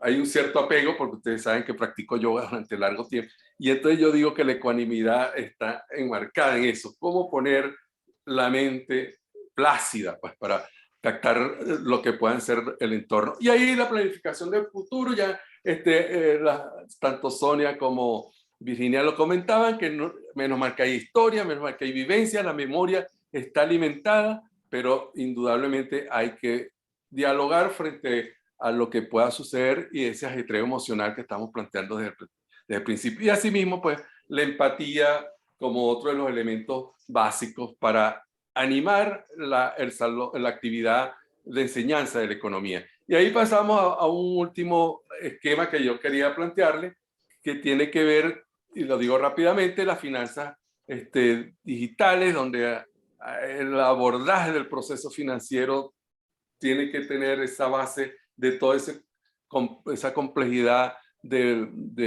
tecnológica, pero una cosa muy importante, las finanzas están enfocadas en dos grandes elementos, las finanzas alternativas, donde los propios empresarios están financiándose entre ellos, los gremios están contribuyendo mucho a facilitar el financiamiento y contribuirlo en función de la reducción del costo financiero, y también la microfinanciación colectiva que permite agrupar una gran cantidad de emprendedores en procura del financiamiento. Bueno, y ahí vamos a un siguiente punto, que es la enseñanza para un laboratorio social. ¿Qué significa? Flexibilizar el conocimiento. Esa idea de que nos tenemos que formar como economistas porque toda la vida vamos a ser economistas, eso hay que revisarlo. El economista tiene que formarse para que tenga una base muy general, pero su gran capacitación tiene que estar adaptada a los procesos de transformación, de nuevos conocimientos, credenciales, acumulación de credenciales que le permitan fortalecerse en el tiempo y de esa manera pues darle solidez a sus salarios, a sus remuneraciones. Esa preocupación que siempre tenemos, y eso siempre va a existir, que cuando nos graduamos no sabemos qué es lo que vamos a hacer, eso es normal, eso hemos pasado todos. Y yo, que estoy a punto de medio siglo de graduado, les digo que todavía recuerdo el momento en que egresé, que yo me sentía que no era capaz de todo el conocimiento que llevaba, pero les puedo garantizar que al empezar a ejercer, el primer momento que uno le asigna una tarea, uno se da cuenta todo el conocimiento que tiene y todo lo bueno que ha sido la formación como economista. Pero eso no descuida que siempre estemos buscando habilidades, destrezas para las tomas de decisiones. es lo que hemos llamado el aprendizaje curioso, es inquieto, que nos obliga a no solamente ser inteligentes, sino a ordenar y organizar de la mejor manera el conocimiento para hacer esas organizaciones más ágiles que estarán en función de nuestras participaciones. Y así vamos a la otra lámina donde no podía, por supuesto, cerrar Ya sin... estamos sobre tiempo, pero está interesante. Ok, cierro con nada esto más.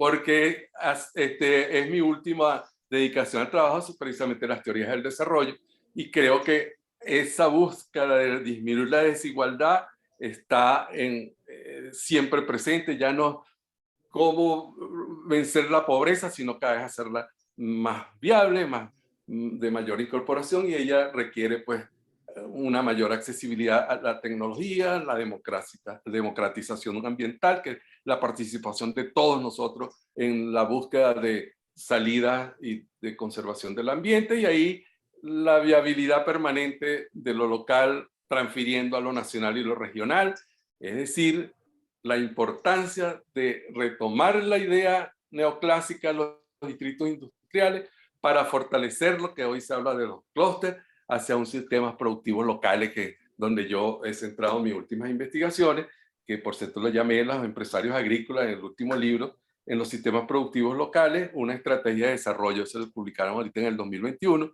Y bueno, ¿qué queremos en la Escuela de Economía? Formar un líder, un nuevo líder que sea auténtico, esa autenticidad que, aunque nos suene inapropiado cuando decimos somos un economista, cuando lo está diciendo es porque está dispuesto a revisar sus hábitos, sus formas de hacer y hacer, y modificarlas de acuerdo a las nuevas situaciones que esté revisando o se esté realizando en la sociedad. Así que no es de preocuparnos, el conocimiento económico está ahí, debemos consolidarlo y que nuestros egresados entiendan que deben ir adaptándose cada vez más a ello.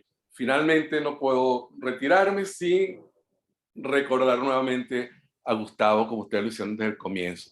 Yo siempre le decía, mi erudito de la Escuela de Economía, cuestión que a él no le agradaba, por eso es que me puso el gran Willy, que ustedes saben que así era como me denominaba, y era producto de que yo siempre le decía el erudito. De manera que esa forma de ser de Gustavo, esa forma de reclamar, esa ironía permanente en las diferentes apreciaciones que hacía, y lo hace indeleble en nuestra universidad sin duda, nos obliga a tener el pabellón de nuestra escuela a media asta por largo tiempo. De manera que brindo por ti, Gustavo, que es brindar por la grandeza. Ay, qué Gracias. bonito. Ay, qué bello. Gracias, Muchas profe. gracias. Gracias. Profesor, increíble, excelente también. Su presentación nos hace pensar en muchos temas interesantes, reflexiones increíbles. Agradecemos mucho su participación y pues abro también el micrófono para preguntas. Ha habido una discusión interesantísima en el chat, o sea que se han podido beneficiar del intercambio de ideas en el chat, pero no sé, pues pueden levantar sus manos y proceder a algún comentario o preguntas, tanto para Sonia, Virginia o para el profesor Camacaro. También podemos buscar algunas de las... Por cierto, mientras mientras Gaby pues selecciona las preguntas, que imagino que es quien la va a desarrollar, quería, volviendo a recordar a Gustavo, yo se lo decía a los de la mesa número 6, es impactante saber que ya vamos a cumplir un año de su partida y sigue Sí. siendo tan presente en todo lo que nosotros a diario. Ustedes no tienen idea la cantidad de veces que pienso en Gustavo, en muchos de mis trabajos que estoy realizando.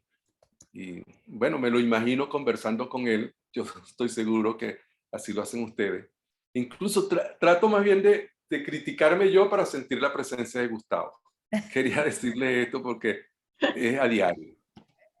Hay manos levantadas. Ahí Sí. veo, ya veo.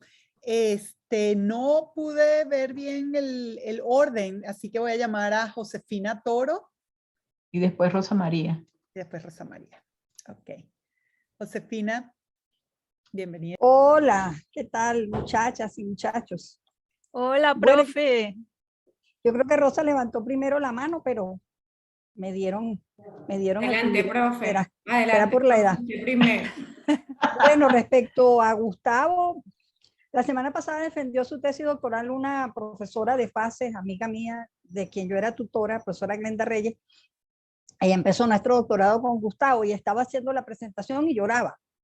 Y el día de la defensa, yo nombré a Gustavo al final, porque sabía que si lo nombraba al comienzo, Glenda se iba a poner a llorar y no iba a poder exponer. Sí. Lo extrañamos todos los días y lo recordamos todos los días. Respecto a sus exposiciones, bueno, yo encantada aquí aprendiendo con ustedes, pero yo quería comentar dos cosas o tres. Una, siempre me ha llamado la atención que la facultad y otras facultades se llamen de ciencias económicas y sociales, y siempre lo he protestado porque la economía es una ciencia social, entonces yo no sé por qué se llama de ciencias económicas y sociales en lugar de llamarse facultad de ciencias sociales. Otra, que los pasos de la Escuela de Economía a veces han ido en... Ay. Hoy se le ha paralizado, ¿no? A la profe. Ay, qué Se lástima. congeló, pero quizás entre. Entonces, podríamos pasar con Rosa y cuando entre la profesora, darle entrada. ¿Sí? Otra vez. Gaby, perdona, he visto en el chat que alguien preguntaba el nombre del libro de Robert Frank, es El economista naturalista. El economista naturalista. Lo voy a escribir aquí. Sí. Pero exacto, si mientras vuelve la profesora podemos pasar Rosa, a Rosa por favor. Vale, sí, bueno, primero que nada felicitar a Virginia, a Sonia, al profesor Camacaro. De verdad que escucharles hoy ha sido todo un gusto. Estoy súper movida, ni se imaginan. Apenas prendí la cámara porque me acabo de recomponer. Y bueno, primero con respecto a la ponencia de Sonia, ha sido muy interesante esa presentación de cómo enseñar pues todo en la parte del modelo monopólico, el índice de Lerner a través de un experimento. De verdad, felicitaciones, Sonia. Me imagino que fue súper interesante implementarlo, colocarlo en el salón. Creo que es un excelente método de enseñanza y a mí en lo particular me gusta mucho. Con respecto a las ponencias del profesor Camacaro y Virginia, pues la combinación ha sido como ver el lado de la oferta y la demanda de Es la cierto. educación, ¿no? Entonces, aunque el profesor Camacaro también al final hablaba mucho de esa parte de enfocarnos hacia el estudiante. Entonces, un poquito mi reflexión va hacia las habilidades que deberían tener los estudiantes una vez graduados, ¿sí? Porque si bien es importante todo lo que nos comenta Virginia acerca de ponernos del lado del estudiante y pensar, oye, tienen diferentes formas de capturar el conocimiento, pues también hay que mirar el lado de las habilidades, ¿sí? Pues yo opino, y en esto también yo coincido con Virginia en algunos aspectos, en el tema de que a algunos estudiantes pues las matemáticas se les dificulta e impide y se sienten excluidos, pero definitivamente yo creo que las matemáticas pues son importantes dentro de la economía, es una forma de pensar. Creo que hay que mirarlas desde ese momento de que nos ayudan a definir una formalidad, que incluso nos ayuda también a hacer toda esta parte de programación tan demandada ahorita en términos de habilidades necesarias para el futuro, como lo decía el profesor Wilfredo, en términos de, oye, están todos estos robots, estos sistemas automáticos. Entonces, hay que como ponderar este tipo de qué se necesita y qué tenemos que ver dentro del estudiante para poder, que es cuando salga, efectivamente, tenga las habilidades, pero tampoco se sienta excluido durante su proceso estudiantil. Yo creo que eso es importante. Más allá de eso, pues es un poquito esa discusión dentro de lo que ustedes han comentado, pues para mí ha sido un gusto escuchar al profesor Wilfredo, escucharlas a ustedes también, pero el profesor Wilfredo fue mi profesor, fue mi maestro y yo lo escuchaba y pues a mí se me salían las lágrimas de recordar, era como volver a la facultad, era extrañar a Gustavo, era extrañar esas discusiones de Universidad Nacional que pues forman parte de la formación que uno lleva, ¿sí? Entonces, nada, yo nada más quería expresar esa parte para dejar abierto el chat y las preguntas, porque me tengo que ir en un momentito, pero sí quería manifestar esa emoción. Ha sido una de las mesas que más me ha emocionado y de verdad ha sido un gusto compartir con todos ustedes, ver el chat lleno De preguntas. de preguntas y de Fantástico. inquietudes, ha sido muy, muy bonito. Eso era todo. Gracias, Rosa. Gracias, Profe, Rosa. ay, sí, perdona, No, Gaby. no, Virginia, go ahead, dale. No, que estaba Josefina y yo ha vuelto, o sea que puede seguir, profe, donde lo dejó. Sí, por favor, profesora Josefina. Ah, bueno, yo les decía que nosotros le damos metodología de la investigación a los estudiantes de economía y nos quitaron las secciones de economía porque dijeron que ellos no necesitaban métodos de investigación en ciencias sociales, sino métodos econométricos. O sea, el camino hacia aislarse y hacia irse hacia las matemáticas.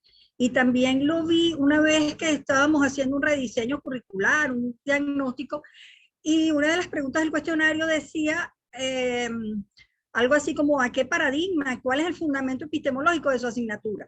Entonces a mí me mandaron a hablar con los de economía. Y entonces le pregunto al profesor que cuál era el fundamento epistemológico de su materia. Me decía que no, que era eso, que su materia no tenía detrás ningún fundamento epistemológico. Digo, pero claro, profesor, todo lo tiene. Entonces Claro. yo le digo, ¿cuál es su materia? Mercado. Digo, bueno, marxismo no es. Qué bueno. Es neoliberalismo, neopositivismo. Entonces, no, y seguro que él lo sabía, pero no están conscientes a veces del contexto, de las bases filosóficas, y yo creo que eso es lo importante. Y nosotros lo vivimos con la metodología. La gente hace una tesis, se copian 100 páginas de marco teórico y no dicen a cuál teoría se ascribe su tesis. Se enrollan buscando cuál es el método, cuál es la encuesta que voy a hacer, cuál es la población y cuál es la muestra, y no tienen claro el objetivo. Entonces, las matemáticas son importantísimas, claro, pero lo importante es saber para qué son, entender los procesos. Igual pasa yo lo vivo con la metodología. La gente lo que tiene que saber es qué va a hacer, en qué se basa, que es el fulano marco teórico, y cómo, que es el capítulo de la metodología. Pues yo pienso que en economía es igual, entender bien los procesos, el contexto, todo aquello, y usar las matemáticas cuando corresponda y cómo corresponda. Y muchísimas gracias. Muchísimas Ay, gracias, profe. Gracias. Sí, no, tiene toda la razón y me hizo recordar cuando mi doctorado es en mercadeo, no en economía, y aún así recuerdo siempre la discusión con mi profesor de metodología en el doctorado, pero ¿qué teoría vas a usar para sustentar? O sea, empieza por el marco teórico, así que recuerdo muchísimo esas bases de la Escuela de Economía en la Carabobo, y es verdad, no hay espacio para ambas cosas. Tiene que haber siempre la conexión entre el marco teórico, las matemáticas y las conclusiones. Gaby, yo no sé levantar la mano, pero sí. Tu mano también te veo así. Yo así, pero no sé si Virginia. quiere que hable primero el profesor Wilfredo. Bueno, lo voy a hacer muy puntual, respetando la posibilidad que Virginia... Yo prefiero oír a Virginia que oírme yo. Además, muy satisfecho de haber oído a Rosa, ¿vale? Rosa, mi querida Rosita. A Rosa la quiero mucho. Ella no lo dice, pero a mí me encanta decirlo, que ella es de mi pueblo, de Araure. Aunque ella nada más nació este vino, ¿no? Pero yo a todo el mundo en Araure le hablo de ella. Bueno, no, quería muy puntualmente, con la inquietud que tiene Josefina, sin duda en la Escuela de Economía hay mucha discusión metodológica, pero es como muy flexible, ¿no? para decirlo de una manera, en el pensamiento económico, en la historia de la economía, que es donde más tiempo le he dedicado, pues hacemos toda la revisión de aspectos metodológicos, se discute todo el avance de la metodología de la investigación, pero ella tiene razón al decir que cada profesor en la escuela de economía cree que tiene su método. Y yo lo vivo mucho cuando voy de jurado, pues yo digo, bueno, pero si entre los mismos jurados cada uno tiene su explicación, ¿cómo le vamos a pedir al que está aspirando a ser economista que tenga una sola, ¿no? Eso es verdad, pero sin duda sí se discute mucho sobre metodología. Hay una versión anecdótica, y aquí aprovecho para referir un libro que hace muchos años que lo estoy revisando, que lo llamo La vida anecdótica de Faces. Hay una anécdota con respecto a la facultad. Ella, por lo general en Venezuela se llaman en Facultad de Economía.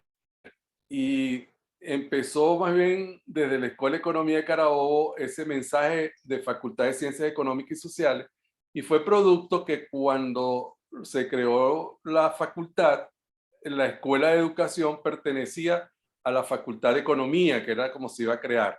Y por eso fue que en Carabobo se le dio el sentido de Facultad de Ciencias Económicas y Sociales. Era por la presencia de la Escuela de Educación en la facultad. Bueno, por demás, saber de Josefina y que esté interesada en nuestras conversaciones, para mí es verdad un honor sentirla presente. Traemos larga data de afecto y de mucho trabajo en conjunto. Así que, bueno, Virginia, es tuyo. Gracias. Sí, es que quería responderle, bueno, me solidarizo con Rosa, la verdad es que ha sido muy emocionante escucharle, profe, porque he viajado a mi época de estudiante y siempre, yo me acuerdo mucho de sus clases, y ahora que estoy preparando, bueno, que he estado preparando historia del pensamiento, es que hay cosas cuando he estado preparando Adam Smith o David Ricardo, sobre todo, yo no sé por qué David Ricardo en particular, me acuerdo de cómo lo decía usted, cómo lo explicó, hasta el tono de voz, es una cosa que se me quedó ahí grabado, y preparando esa asignatura me acordaba muchísimo de sus clases, ¿no? Así que ha sido muy bonito volver a escucharle así en vivo y directo, y ha sido muy emocionante, y también me he acordado mucho de Gustavo y aquella época de la universidad. Y por supuesto a mi querida profesora Josefina Toro, que para mí esto que acaba de decir me entristece mucho. Yo no sabía que ya la cátedra de métodos no le da metodología a los de economía, porque precisamente a mí como estudiante, como investigadora y como profesora, me marcó el haber estudiado metodología, y en particular métodos 2. O sea, en la cátedra donde luego fui preparadora. Y en particular las profesoras Josefina Toro, Beatriz Mogollón y Rosalba Parra fueron muy, o sea, para mí muy importantes, ¿no? En mi formación, porque lo que se ve ahí, aparte de la calidad de ellas como profesionales, todo el contenido de lo que se veía en metodología de investigación, que es metodología de las ciencias, y específicamente lo que ha dicho la profesora Josefina Toro ahora. O sea, nos enseñaban a hacer un trabajo de investigación con sus objetivos, su justificación, y eso a principio de la carrera, con lo cual ya esa asignatura servía para el resto digamos, del resto de asignaturas. Ahora, por ejemplo, yo estoy con mis estudiantes de trabajo final de grado, de la tesis de grado o el TFG como se llama aquí, y ahora es cuando les tengo que explicar a ellos ya al final de la carrera un objetivo, una introducción, una justificación, luego la parte de la metodología, la teoría, cómo tenemos que mencionar diferentes teorías. Eso ahora al final de la carrera. Y me pregunto yo, bueno, ¿y todos los trabajos que han tenido que hacer a lo largo de la carrera, entonces cómo los han hecho? A lo mejor, pues, no sé, de mala manera. Entonces, es una asignatura que se tiene que dar ahí además a principio de las carreras, y es una asignatura que ayuda muchísimo a pensar las cosas de una manera diferente, a saber qué es lo que es un paradigma. Yo me acuerdo cuando veíamos a Popper, a Kuhn, a Lakatos, todo eso aquí mis compañeros de economía, la mayoría no ha leído eso. Entonces, son cosas tan importantes que te abren un mundo diferente y como les decía yo a mis estudiantes de economía que hemos tenido esta semana, el miércoles, el último día de clase, por ejemplo, Keynes, ¿por qué hubo una revolución keynesiana? ¿Por qué Keynes revolucionó la economía como la revolucionó? Porque era un hombre que no solo estaba concentrado en la economía. Keynes pertenecía al grupo este de los, ahora se me ha ido, Rosa igual lo sabe, pertenecía a los Apóstoles de Cambridge, que era un grupo donde habían físicos, filósofos, matemáticos, toda clase de personas de diferentes ciencias donde se reunían cada fin de semana para cada uno hablar sus investigaciones, exponían un paper, hablaban de cosas, de cada cosa, ¿no? Entonces, una visión muy amplia. Y luego el grupo este donde estaba Virginia Woolf y escritores, pintores, un grupo artístico, con lo cual imaginaos el bagaje que le daba una amplitud de mente. O sea, yo pienso que estas personas que vienen a revolucionar una ciencia, de alguna manera tienen que salirse desde fuera, ¿no? Desde diferentes enfoques para poder, digamos, ver las cosas de una manera distinta y poder hacer esa revolución, ¿no? Entonces, metodología de la investigación y esa asignatura, que es una asignatura que si yo alguna vez tuviera posibilidad de hacer un cambio aquí en la carrera, una de las asignaturas que yo pensaba que tiene que estar ahí desde el principio es metodología de la investigación, donde la gente ve pues todo este tipo de cosas tan necesarias, ¿no? Y me da pena que ya no esté, pero que sí que es muy importante. Completamente de acuerdo contigo, Virginia.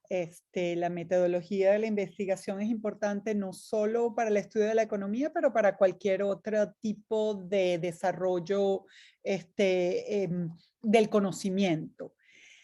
¿Alguien más quisiera participar, hacer una pregunta? Yo sé que han estado increíblemente activos en el chat. Este chat tenemos que extraerlo y leerlo porque ha estado bastante interesante y eso ha estado muy bien. Quizás la gente está un poquito más tímida de hablar. No sé, ¿alguien más de los excompañeros? Mira, Gaby. Ajá. Gaby, ampliando lo que decía Virginia, yo también me sorprendí ahorita cuando Josefina dijo que no se estaba trabajando metodología de la investigación, pero yo creo que ella se refiere dentro de la escuela. Creo que en el básico sigue el estudiante que aspira a ingresar a la escuela de economía, creo que recibe todavía metodología de la investigación, no estoy seguro. Esa es una inquietud que tenía claro. ante lo que planteó Josefina. Sí. Perdón, es que hay dos. En Ah. el primer semestre, metodología de investigación 1 y luego las 2 en el segundo semestre. Y hace bastantes años, más de 15, quién sabe si 20, que a los estudiantes de economía solo ven la 1 y no ven la 2. Y los de administración y contaduría ven la 1 y la 2 se la pusieron en el octavo semestre para que hagan la tesis, cosa que me parece un horror. Los únicos que ven la 1 y la 2 son los de relaciones industriales. Eso es. Los de economía ven la 1. Sí, ven 1. Ahora entiendo, Josefina. Lo que pasa es que ya yo tengo más de 20 años jubilado, pero sigo activo. Sigue activo, estoy jubilado claro. de seguir la parte administrativa, pero sigo dando clases. Sí. Sonia, Sí. Sé que quieres volver a participar. Por favor, queremos oírte. Bueno, yo me voy a salir un poquito del tema de la metodología de la investigación.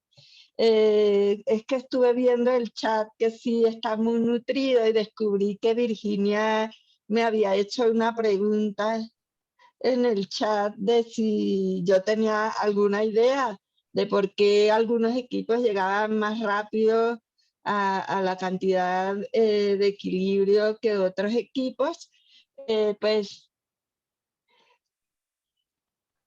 no sé, en realidad no te puedo dar una razón así bien justificada.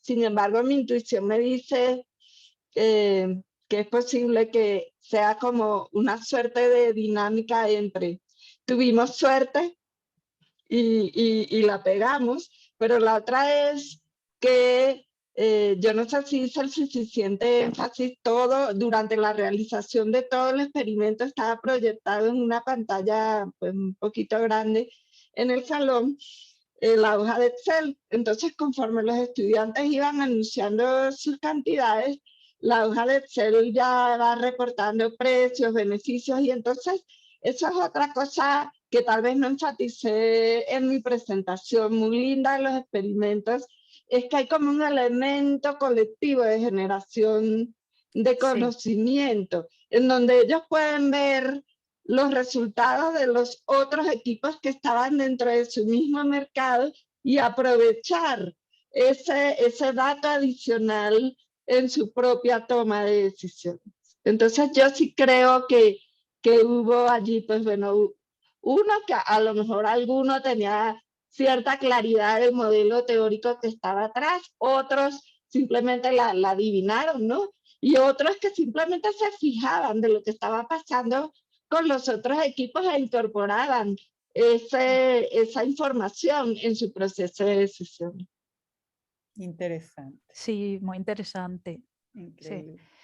Esto, perdona Gaby, una cosa que quería decir, que quería puntualizar, porque no quiero que quede como que estoy en contra de las matemáticas. Estoy en contra, porque parece que, que era lo que quería decir, no. Estoy en contra de que se ha hecho, digamos, en lugar del medio, un fin, ¿no? Parece que el fin es que el alumno se aprenda ese modelo de memoria y luego al examen vaya a responder unas preguntas de tipo test, ¿no? Y no solo es una asignatura, que son todas las micro, todas las macro, todo lo que tenga que ver con modelos de teoría económica. Entonces son muchas asignaturas a lo largo de toda la carrera. Entonces, es utilizar, en lugar de ver la matemática como un lenguaje, un poco también lo que decía Josefina, ¿no? Intentar ver, bueno, esto es el modo, pero no es el fondo, es la forma, es el lenguaje que yo utilizo para comunicar una cosa, para entender un problema, para entender una idea. Entonces, parece que eso se ha hecho el fin y no el medio, ¿no? Y se nos olvida el medio. Y otra cosa muy importante que traslada Robert Frank en su libro es que hay que ir muy despacio aprendiendo economía. Y eso en algún momento me hizo pensar, bueno, tendríamos que crear un movimiento de docencia de economía slow, ¿no? O sea, ir despacito. A mí me encanta ir súper despacio y sin embargo, tengo que ir corriendo porque en la asignatura, por ejemplo, economía política, tengo que dar una introducción a la micro y a la macro en un solo semestre, que no es semestre, sino cuatrimestre. Y entonces, en lugar de disfrutar bien, de poder ver ejemplos, de poder ver cosas, de enseñarles más intuitivamente y también luego entrar en la matemática, pero de hacerlo de una forma más, pues el tiempo y toda la rigidez institucional nos obliga a hacerlo de otra forma. Entonces, no es matemática, no, es que no sea el fin, sino el medio. Exacto, y que no falte esa conexión entre una vez que entendimos el modelo, cuál es realmente, qué inferimos de esto, cuál es la conclusión, sí. Por cierto, hablando, aquí puedo conectar con uno de los puntos que hiciste y de lo que la pandemia, a las herramientas que aprendimos a usar más con la pandemia. Yo ahora en mi clase de investigación de mercados, las partes de todo lo que es modelos, modelos matemáticos o toda la parte matemática la estoy haciendo virtualmente como en opcional, pero claro, también queda grabado y los estudiantes pueden verlo. Entonces me libera una cantidad de tiempo en la clase para la discusión, porque a veces sentía que estaba en el modelo estadístico, y claro, muchas preguntas, vuelvo para atrás, profesora, y no llegábamos a hacer la conexión entre el modelo estadístico y cuáles eran las conclusiones en cuanto al mercado. Entonces eso ha sido una gran ventaja de aprender a usar la tecnología a nuestro favor, sí. Muy buena idea, Gaby. Sí, me has dado una idea para el cuatrimestre que viene. Exacto. Gabriela, disculpa, había pedido la palabra otra vez.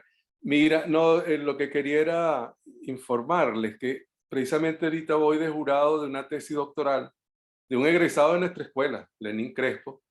¡Ay, sí, Lenín! Exacto, estoy de jurado, estoy aquí en Caracas, incluso en la Universidad Central, vamos a hacer la ¡Ay, discusión. qué bien! ¡Ay, qué bien! Profe, Sí. recuerdos para Lenin y que vaya todo Se muy lo llevo. bien.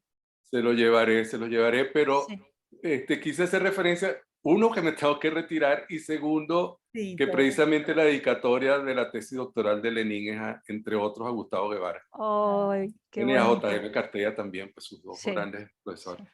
Bueno, entonces pido disculpas, de verdad que me No, yo encantaría creo que quedarme todo el Profe, tiempo. muchísimas Yo gracias. creo que ya Gracias, todos profe. vamos a tener, ay, ahí está Nancy, Domingo, ¿cómo están? Bueno, un abrazo a todos. Sí, no, yo Un creo que todos abrazo. tenemos nuestro límite, por lo menos yo también a las 12 tengo compromisos.